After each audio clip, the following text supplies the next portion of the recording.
Is healing in the atonement? Hi, welcome to today's little lesson. This is actually part 3 of our attempt to answer that important question.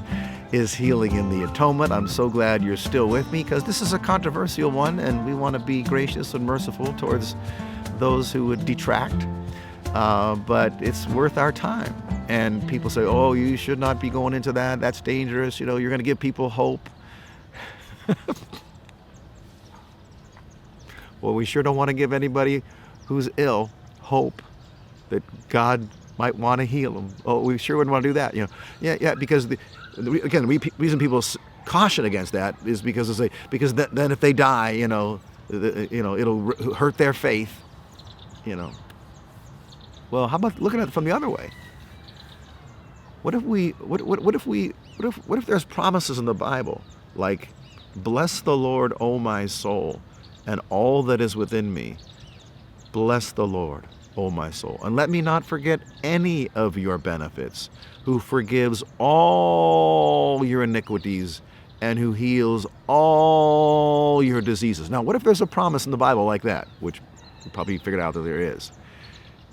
And your preaching ministry, or your teaching ministry is all about how God won't heal us, or why God won't heal us, or why we shouldn't expect God to heal us. So whose side are you on, buddy? And what are you going to say when you stand before Jesus and you say, well, I just didn't want to give people false hope? The Lord's going to say, false hope in my promise?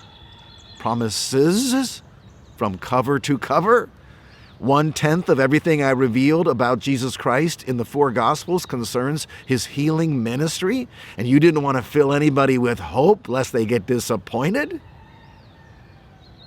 I wouldn't want to be you standing in front of Jesus one day. All right, so stick with me here. You know, I wasn't born yesterday. We're going to read from Isaiah chapter 53, the most famous Old Testament chapter, universally agreed by all Christians of all denominations that this is a prophetic chapter about the coming Messiah and what he would do for us. And you'll recognize it immediately. Isaiah 53, verse number 1, who has believed our message? I'm reading from the New American Standard. And to whom has the arm of the Lord been revealed? For he, real soon we find out that's Jesus, grew up before him, that's God the Father, like a tender shoot and like a root out of parched ground. He has no stately form or majesty that we should look upon him, nor appearance that we should be attracted to him. He was despised and forsaken of men, a man of sorrows and acquainted with grief, and like one from whom men hide their face. He was despised and we did not esteem him. Do you recognize this? If you've been a Christian, for a couple of years, surely you've heard this passage, okay? And then we come to verse number 4. Surely our griefs he himself bore. So here's an atonement going on now. Jesus is bearing our griefs, and our sorrows he carries. See, Jesus was our substitute. He bore our sorrows, our griefs. We ourselves esteemed him stricken, smitten of God and afflicted. But he was pierced through, now this is verse 5, he was pierced through for our transgressions. He was crushed for our iniquities. The chastening for our well-being fell upon him, and by his scourging we are healed. I'll just read a little bit further. You can read the whole chapter some other time. All of us like sheep have gone astray. Have you ever heard this before? Each of us has turned to his own way. But listen to this. Here's the atonement.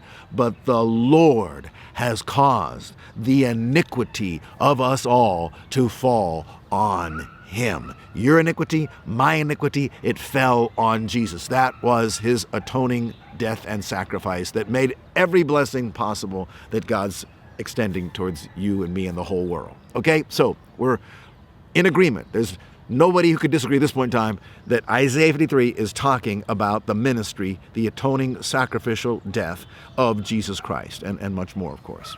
All right, so I'm going to back up now and show you something that we just read right in the verse before that says all of us like sheep have gone astray. Each one of us has turned to his own way, but the Lord has caused the iniquity of us all to fall on him. That's Isaiah 53:5. Let's read Isaiah 53:4. Again, surely our griefs he himself bore, and our sorrows he carried. So nobody can argue.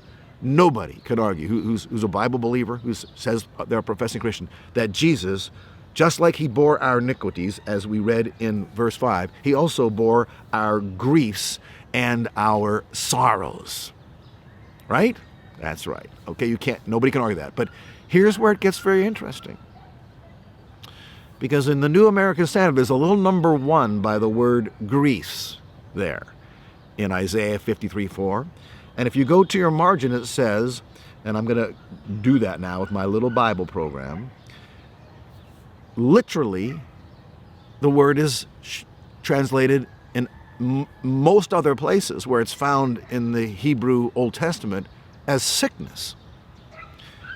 I think 14 times in other places in the Old Testament where you would find that Hebrew word choli, C-H-O-L-I, I may not be pronouncing it right, doesn't make any difference. 14 times is translated sickness. 1 time is translated sicknesses. 1 time is translated sick. 3 times is translated illness. 2 times is translated disease. Are you getting the drift here? Only 1 time is it translated grief, and only 1 time is it translated griefs, and 1 time it's translated affliction. There you have it. And I could take you, and you could do your own study. I could take you, but you could go through the Old Testament and find every place where that word choli is found, and you can see how obviously a clear meaning of that word normally is the word sickness. God said, I'll take sickness out of the midst of you, and I'll put none of the diseases on you which I've put on the Egyptians. That's, I think, in Deuteronomy chapter 7 or Exodus 23, one of those places. And so clearly, God's talking about the sickness there, irrefutably. And so why did the translators of many translations translate it griefs? Well, because maybe they don't want it to say sickness, I suppose. And then you keep on going. Surely our sickness he himself bore, and our sorrows he carried. And that word sorrows in the Hebrew is the word makob, and I may not be pronouncing it right, but it's M-A-K-O-B. And it's translated, you find it in other places, a few other places in the Old Testament, and 10 times that word makob is not translated sorrows, it's translated pain, 10 times. Once it's translated painful.